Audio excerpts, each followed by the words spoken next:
ফেনী জেলার দাগনভূঞা, সোনাগাজী ও ছাগলনাইয়া উপজেলায় প্রায় ৩৬ কোটি টাকা ব্যয়ে ডাকাতিয়া, পাহালিয়া, মুহুরী ও ছোট ফেনী নদীর ওপর সেতু নির্মাণ করেছে এলজিইডি। এই ৪টি নদীর ওপর সেতু নির্মাণের দায়িত্ব পায় ঠিকাদারি প্রতিষ্ঠান Messrs Haque Traders, Messrs Saleh Ahmad, Messrs Greenland সালে জেবি ও সিলোনিয়ার। ২০২১ সালের ২৬ জানুয়ারি শুরু হয়ে ২০২৩ সালের ১৮ ডিসেম্বর ডাকাতিয়া নদীর ওপর ৮ কোটি ৩০ লাখ টাকা ব্যয়ে ৮১ মিটার দৈর্ঘ্যের সেতু নির্মাণের কাজ শেষ হয়।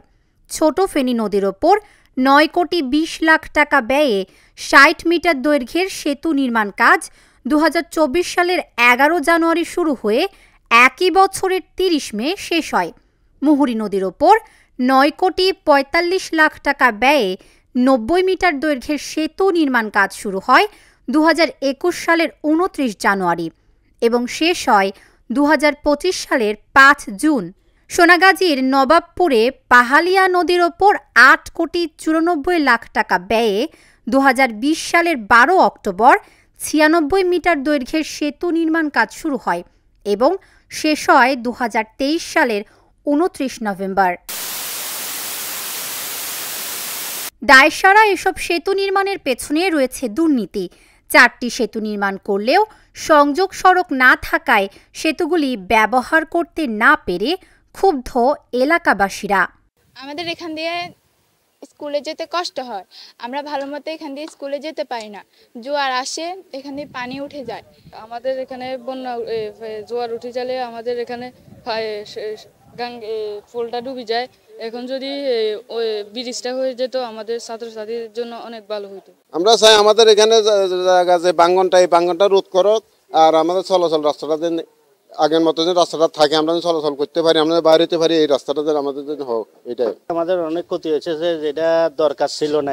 এটা প্রথম দেখা ছিল দুই সাইডে রাস্তা কিরকম আছে ওইরকম, ইয়ার পরে অতিরঞ্জিত উঁচা করে রাখছে, যেটা মানুষ বুঝতে পারছে না এখানে কি হইতেছে। আর এই ব্রিজ কাজ ধরে এখন লং টাইম পর্যন্ত পড়ে রয়েছে, মানুষ যাতায়াতে অনেক কষ্ট হইতেছে। পাশে দিয়ে কোনো ভালো যাতায়াতের ব্যবস্থা নাই, কিচ্ছু নাই, কন্ট্রাক্টর ঠিকভাবে কাজ করতেছে না। আর দুই সাইডে মানুষের ঘর বাড়ি নদীতে ভাঙ্গি, কয়েকটা বসত বাড়ি নদীতে পর্যন্ত পড়ে গেছে। এখন আমরা চাই, এলাকাবাসী অনেক কষ্ট করতেছেন, দ্রুত এই কাজটা যেন সম্পূর্ণ হয়। আমরা এলাকাবাসীর দাবি, সবাই আমরা এটা চাই। আমাদের এই ব্রিজটা দীর্ঘদিন ধরে কাজ হয়েছে, যা হয়েছে, এখন কাজটা বন্ধ। অনেকদিন যাবৎ কাজ বন্ধ হয়ে রয়েছে, মানুষ চলাচল করতে পারতেছে না, গাড়ি চলাচল করতে পারতেছে না, কারণ ব্রিজটা অনেক উঁচা করছে। করার পরতে এখন আমাদের রাস্তা হচ্ছে ছোট, রাস্তা চিকন, গাড়ি উঠতে পারতেছে না, মানুষ যাতায়াত বন্ধ।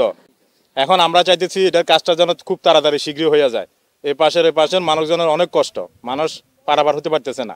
ব্রিজটার জন্য অনেক লোক আসতেছে এখানে, সবাই আসি ছবি তোলের, সুন্দর দেখে, কিন্তু এটার সুন্দরের কোনো এআই নাই।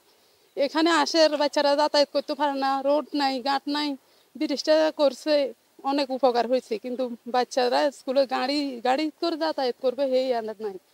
কিন্তু আমরা চাই এই ব্রিজটা সবাই মিলে তুলে দেওয়া, রোডটা ঠিকঠাক করে দেওয়া। সরকারের সাথে অনুরোধ, আমাদের এই রোডটা ঠিকঠাক করে দাও, এই জন্য আমরা আসা যাবার পথটা ঠিকঠাক থাকে।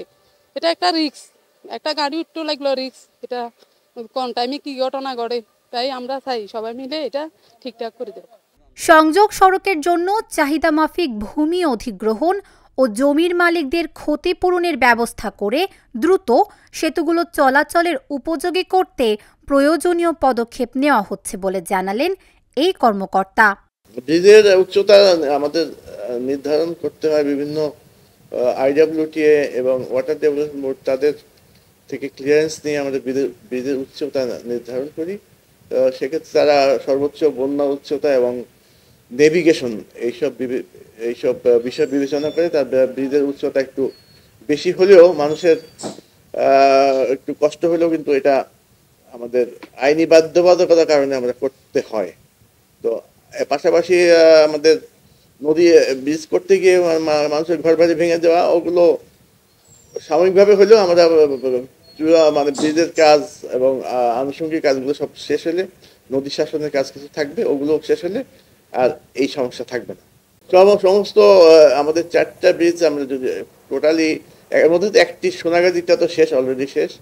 বাকি তিনটের কথা যদি আমি বলি, তিনটের মধ্যে আমরা পর্যায়ক্রমে ধাপে ধাপে কোনোটি আগামী ডিসেম্বরে, কোনোটি পরবর্তী আগামী বছরের ফেব্রুয়ারি এবং কোনোটি আগামী মে জুন মাসের মধ্যে আমরা শেষ করে দেব।